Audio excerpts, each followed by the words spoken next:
Welcome to the True North Country Comics Podcast, dedicated to promote Canadian comic book and graphic novel creators and supporters.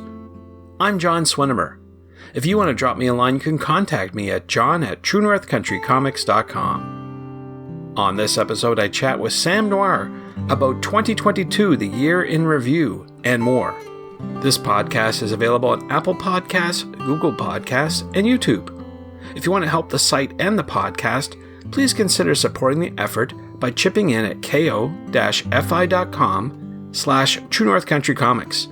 Your patronage is greatly appreciated. Sam is a writer, cartoonist, toy maker, and editor-publisher based in Toronto. He's best known for his work in Raid Anthology Klaatu, Cauldron Magazine, Ballyskillin, Cauldron Forbidden Appetites from Raid Press, and Fandemonium webcomic. He's a vintage toy collector and created a Captain Canuck retro action figure. Cauldron Forbidden Appetites is a horror comics anthology collection featuring the talents of Ricky Lima, Shane Heron, Casey Parsons, as well as Sam Noir.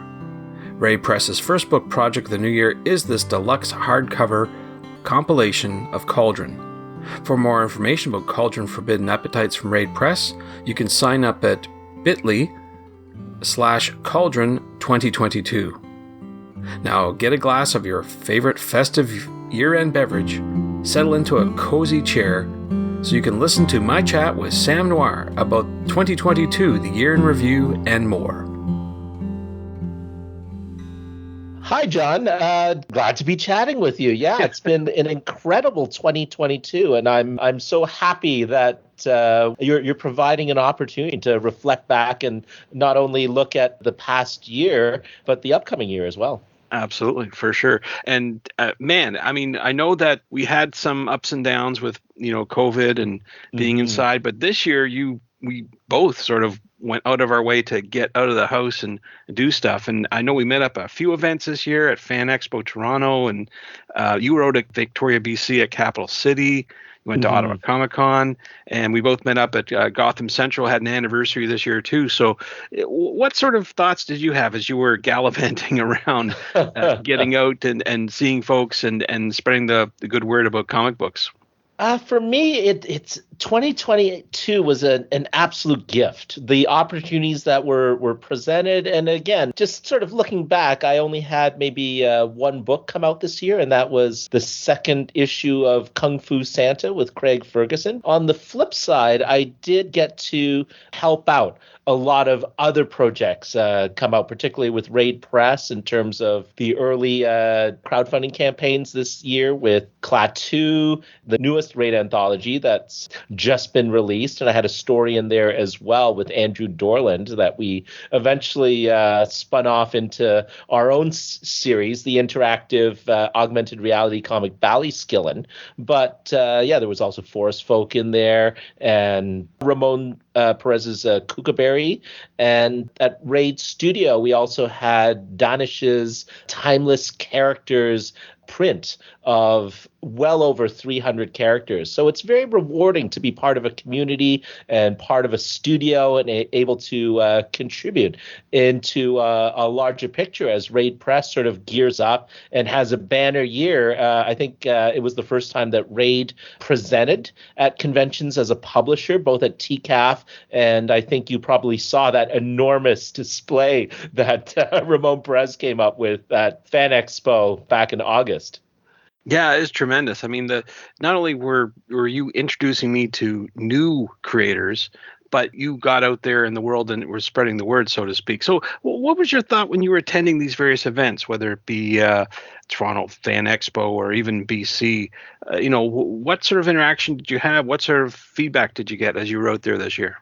Again, it was very gratifying because we were essentially sort of shut off and cut off. For me, especially, who, being out there week after week on the convention trail for well close to 10 years, you sort of develop a family out there of both fellow creators and fans, as well as cosplayers and vendors and retailers like Carlos, who you mentioned celebrated Gotham's 10th anniversary and has always been very accommodating happening for indie creators at his store, just to be able to see everyone and return and get a new appreciation. I think what we were given a gift that, again, it was very tough at the time for a lot of us, but I think it allowed us to reset.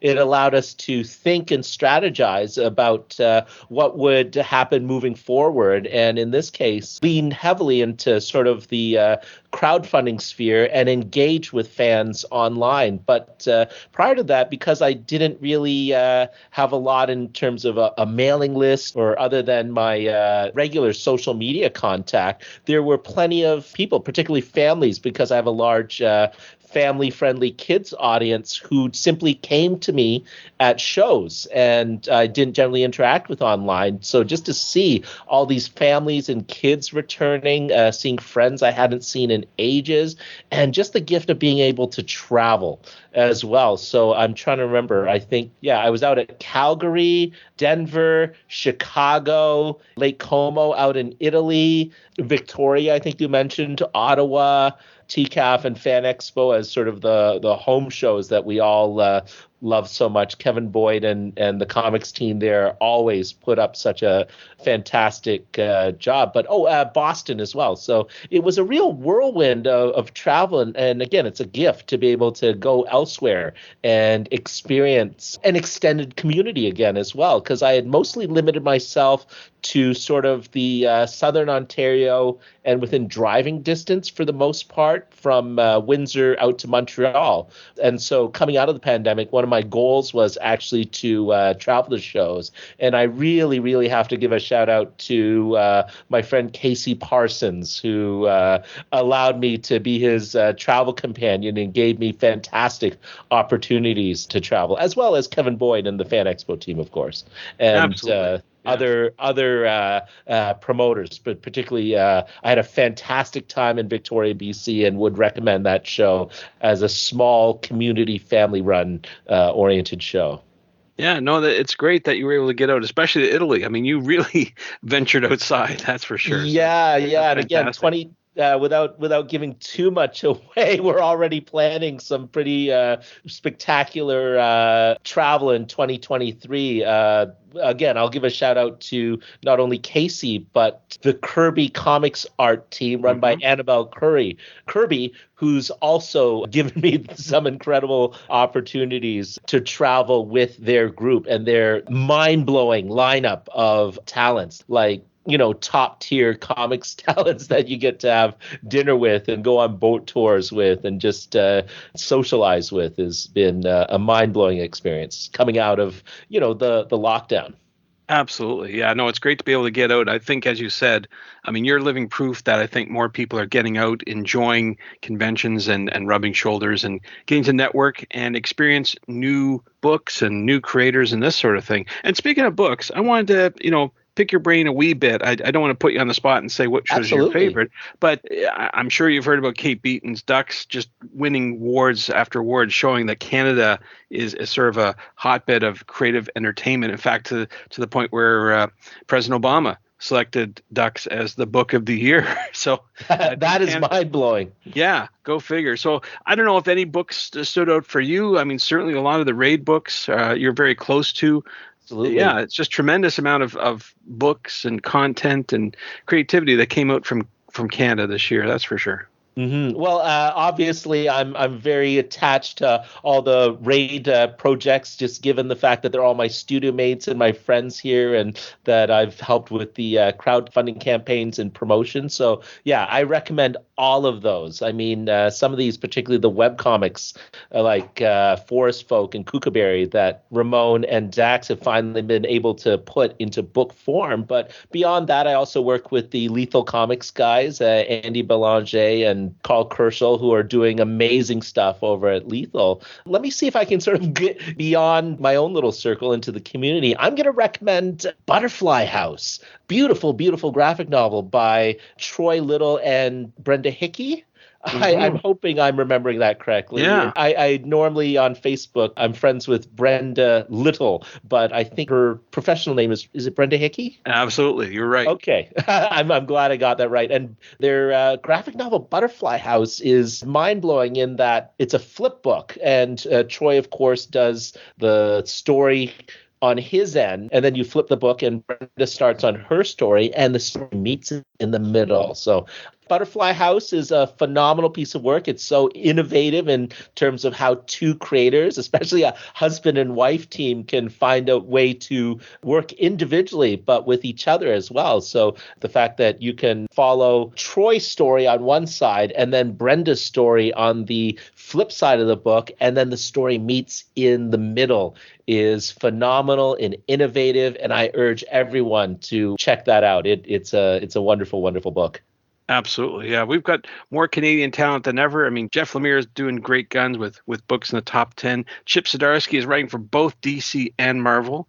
And then, absolutely. Yeah. And then Mariko Tamaki created her own imprint that she's working on too. So lots of talent in Canada, certainly from the professional level, but also from the independents too. So it's great to recognize new people and new folks. Since you mentioned Chip, I also need to give a shout out to Stillwater. I really, really quite enjoy Stillwater from Skybound and Image, which is drawn by the head of Raid here, Ramon Perez. So that's a phenomenal book that's wrapping up. So I'll recommend that as well to folks. Absolutely. Can't forget that. That's for sure. Now, speaking of issues, just to switch topics a wee bit, we were getting out of the pandemic this year, as we noted, and getting out in the world. But there's been other issues that we faced this year too. Certainly, social media is no sort of topic that we can ignore with everything that's going on. People have been so used to it as being a default way to communicate. I just want to comment about how social media, that the apps that we normally take for granted have sort of been in turmoil this year. Ways for communicating to our sort of patrons or people who want to know about new books, that's been sort of an issue, and I'm not sure how it's going to be resolved in the coming year, but that's been something we've had to face as well. Oh, absolutely. Yeah. Well, one thing, again, this is partly our strategy coming out of the pandemic as well, and partly related to crowdfunding. But as policy, again, I spent 10 years, as I was saying, out there at the conventions week after week. And the one thing that I wish I had done, and now I'm advising to all the folks I help, not only on their Kickstarters, but on their, just to promote their projects and themselves in general, mailing list. Because it's the 1990s again, and the only true way to, well, the closest thing you have to guarantee reaching your audience these days is through their emails. So I, again, wish I had spent the 10 years tabling at conventions, collecting the emails from all the folks that, came back to see me year after year, because I had no way of reaching them otherwise during the pandemic, especially when we leaned heavily into crowdfunding. And now that I'm back seeing them, they're like, oh, where did all these books come from? And I'm like, oh, I've kept busy. And we'll rely on that, just because, again, it's been so unpredictable. And that's the one piece of advice I give everyone. Go back to old school mailing lists. Absolutely. No, that's great advice for sure. Another issue we had to face was this growing AI coming into play, whether it's through writing or through creation of art. And I know that's something that's not going to go away. It's something we probably have to deal with a little bit closely and focus on in the coming year. Yeah, the fact that AI is now becoming, it's coming to the forefront. It's always been there, but now it's sort of impacting directly creators. And I know you've given some thoughts about it, but what's sort of your top level reaction about it impacting the comic book creation? I'll be honest, right now I'm just sort of sitting and listening to the dialogue. Just such a complicated and loaded hot button topic, controversial as well. I know creators on sort of both sides, some adamantly against, and I completely understand the idea of basically the AI taking piecemeal, basically, art on the internet that's just out there that is technically the copyright of the individual artist, and then sort of sampling and mixing and matching and coming up with this AI art. I also understand from an economics point of view, there's certain creators who really benefit and lean into it. So I think at this point, yeah, it's important just to try to dig in, figure out what's going on, figure out the implications of it, and also the lawmakers as well, right? And the folks that run conventions. I expect when I go to New Orleans and Vancouver Fan Expo, for example, there just might be walls of AI art. Again, I don't know if Fan Expo or any of the other big conventions are thinking about policy in terms of AI art, but it's certainly going to be a huge game changer. We've already heard situations. I think there was a group of artists of us that were out stunned to hear that, for example, the movie industry in terms of set decoration has leaned so heavily into it already in terms of being able to decorate an entire set, for example, just using AI art. So already the impact is here. I think we're a little ways away from how it will impact the sequential arts, but we should definitely keep our ear to the ground and talk about it and try not to shout each other down as well, and actually have a dialogue. We'll better understand ourselves and how we use this new technology that's coming, whether we want it or not. Yep, no, that's true. That's absolutely true. So keep an eye on that. And I don't like talking negatively about things, but something that's come up in the last few weeks is bankruptcy. We've seen some publishing houses actually file for bankruptcy, which leaves creators or freelance creators out of pocket. I know there's no solution, but it's something that we have to recognize that, from a Kickstarter standpoint, you're in control. Whereas publishers, you go and work with them, sometimes it's out of your control. So I don't know if you've seen this as something that's going to be continuing, but it sort of shows that you've got to really be a patron, I guess, of creators and of comic books, not just assume that people are going to buy things and that the company will be around next year. Because if people stop buying comics and books, there won't be any future, I guess. That's sort of the lesson there, I suppose. Yeah, absolutely. For me, it's kind of been interesting because I think we've had this conversation before. I've been kind of a fan of and part of the Toronto comics community since I was pretty much a little kid running around the comic book stores and the Comic Cons. And it's astonishing the amount of publishers that I've seen come and go over the years. I actually, during the 80th anniversary of Canadian Comics Celebration last year, as part of Sequential Magazine, which you also contribute to, I did a little bit of a dive into previous Canadian publishers. And so it is a story as old as time, but fortunately for us, especially again, leaning into the pandemic, we as creators have a direct access to our audience. So in terms of crowdfunding model, the direct to consumer model, partnering with retailers once we've crowdfunded our projects as well, so that they have access and can carry our products as well. I think in terms of this democratization, publishing with the digital printing technology, the print on demand technology, yeah, we are going to see a boom. And we've already seen this boom over the pandemic and the rise of crowdfunding of what we call self-publishing or micro-publishing or collective publishing, if we want to use the RAID or the lethal model of things, right? So as sad as it is to see, publishing houses fall by hard times, it's also heartening to see that there are more options and more ways for creators to take control of their own destinies and not necessarily be subject to the terms in terms of giving their media rights away, as many companies require you to do now. It's a shame when publishers go away. You want it to be a very strong industry, but hopefully the publishers that come in and the creators that come in to self-publish to fill that void will create a stronger industry, because we have more variety than ever before and not just subject to a distribution monopoly, for example. Sure. Yeah. As I said, I don't like talking negative, but these are just sometimes the facts, and reality comes to play. So let's look ahead to 2023. You've actually hinted about one of the events you're going to be at, Fan Expo New Orleans. I guess you've got some others that are on the go as well? Yeah, currently the schedule is Fan Expo New Orleans, Vancouver Fan Expo. I'll be tabling with my fellow RAID members. There's about 4 or 5 of us representing RAID, which I'm really excited about. This will be sort of my first time on the road away from a home show where we get to represent together.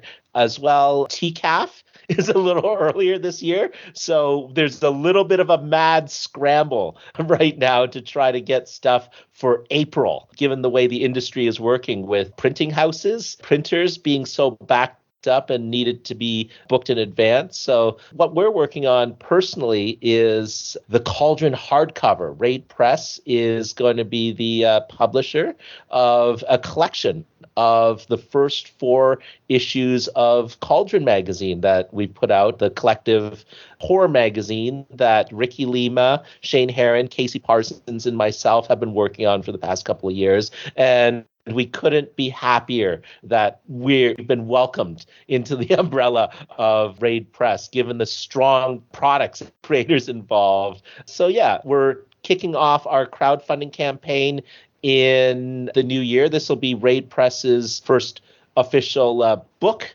project starting in February, and I've given you the link to share for folks to get notified when that launches. But also, the other exciting thing RAID is doing is we're leaning into sort of other fun projects that not only promote creators, but a lot of our creator-owned properties, not only for the RAID studio itself, but our extended community. RAID Press in January, as hopefully part of their Make 100 Kickstarter promotion, is going to be kickstarting a trading card set. So you've heard it here. We're already sort of promoting it, and some of it will be existing stuff that you've seen in terms of characters that you've seen from RAID, such as Kookaberry and Forest Folk. But also we've talked about other characters that will be appearing as well. And we've also invited other friends from the community, particularly the Canadian comics community, to contribute their characters to this trading card set. So Ramon is back there working away at putting this card set together. I've seen the sneak peek. I've seen the samples. And this is going to be truly, truly exciting. Absolutely, 100%. Anything brand new. And yeah, lots of shows to look forward to this year. I just got my media pass for C2E2 in Chicago. I'm really jazzed about that. And I'm going to be trying to get as too many as I can, many shows that you're going to be at. Montreal Comic Arts Festival. Definitely going to try to get out there. Not sure about VanCaf. That's a little bit outside my realm, but who knows? Like, the more the better, I think. And we're going to try to continue to venture out, meet new people, and share the wonder of comic books. I think that's what we're going to try to do for 2023. Absolutely, John. I'm looking forward to seeing you on the road in person once again as well. This will be fun. And yeah, make sure you come by and say hi. Even if I'm busy at my table with people, you're always welcome to interrupt. I'm always happy to see you, John. I'm always interrupting you when you're eating, though. That's my problem. Hey, that's the perfect time. That's the time you can catch me. So if you just come by when I'm eating, that's the perfect time. Thanks to Sam for the chat. You can discover more about Sam on Tumblr at tumblr.com/Sam-Noir. And thanks to you for listening to the True North Country Comics Podcast. If you haven't done so already, please subscribe to and like this podcast on Apple Podcasts. And please leave a good rating. Also check out the TrueNorthCountryComics.com website and follow along on Tumblr at True North Country Comics. True North Country Comics is now on YouTube. Please like and subscribe to that video channel and hit the notification button. And please send all feedback to John at TrueNorthCountryComics.com. And if you want to help the site and the podcast, please consider supporting the effort by chipping in at ko-fi.com/TrueNorthCountryComics. Your patronage is greatly appreciated. Thanks again for listening, and come back soon for another episode. Bye for now. True North Country Comics Podcast is copyright True North Country Comics, copyright 2022.